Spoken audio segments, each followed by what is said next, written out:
Assalamualaikum warahmatullahi wabarakatuh. Perkenalkan, nama saya Aulia Darmaningsih dari kelas MGT 2 Rek A.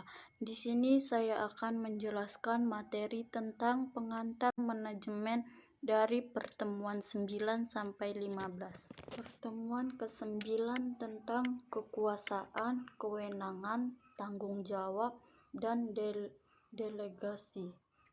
Pengertian kekuasaan atau power. Kekuasaan atau power berarti suatu kemampuan untuk mempengaruhi orang atau merubah orang atau situasi. Kekuasaan dapat berkonotasi positif maupun negatif. Kewenangan. Ada dua pandangan yang saling berlawan mengenai sumber wewenang.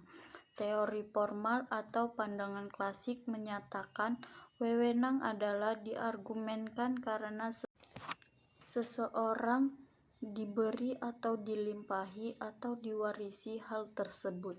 Teori menganggap bahwa wewenang berasal dari tingkat masyarakat yang paling tinggi. 2.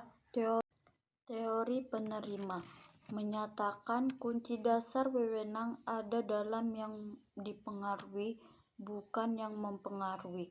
Jadi wewenang itu ada atau tidak tergantung pada penerima. Teori ini menyatakan pendapatan bahwa wewenang seseorang timbul bila hal itu diterima oleh kelompok atau individu, karena siapapun wewenang tersebut dijalankan. Tanggung jawab atau responsibility.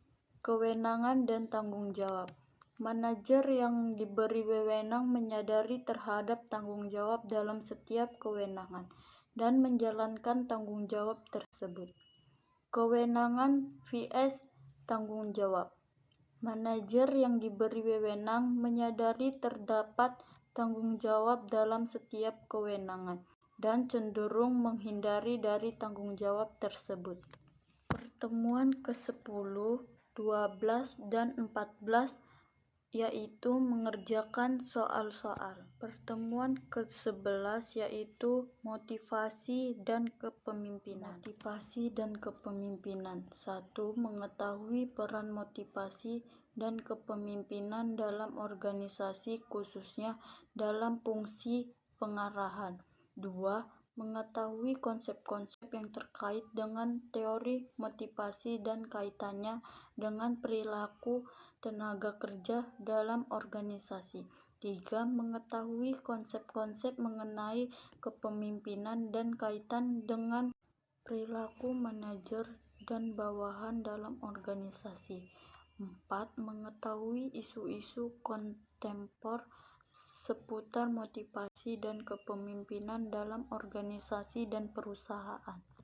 Faktor penentu kinerja. 1. Motivasi terkait dengan keinginan untuk melakukan pekerjaan. 2. Kemampuan, kapabilitas tenaga kerja untuk melakukan pekerjaan. 3. Lingkungan pekerjaan, sumber daya dan situasi yang membutuhkan dalam melakukan pekerjaan. Pertemuan ke-13 yaitu kelompok kerja dan komunikasi dalam organisasi. Pengertian kelompok dan kelompok kerja. Kelompok, kumpulan dua orang atau lebih yang saling berinteraksi dan saling mempengaruhi untuk suatu tujuan tertentu yang dipahami bersama. Kerja kelompok, kelompok yang disusun oleh organisasi dengan tujuan untuk menjalankan bersama pekerjaan yang terkait dengan pencapaian tujuan organisasi. Karakteristik kelompok merupakan kumpulan yang beranggota lebih dari satu orang, yang berarti adanya karakteristik yang berbeda dari setiap orang. Adanya interaksi di antara kumpulan orang tersebut, adanya tujuan bersama yang ingin dicapai. Kelompok kerja formal dan informal.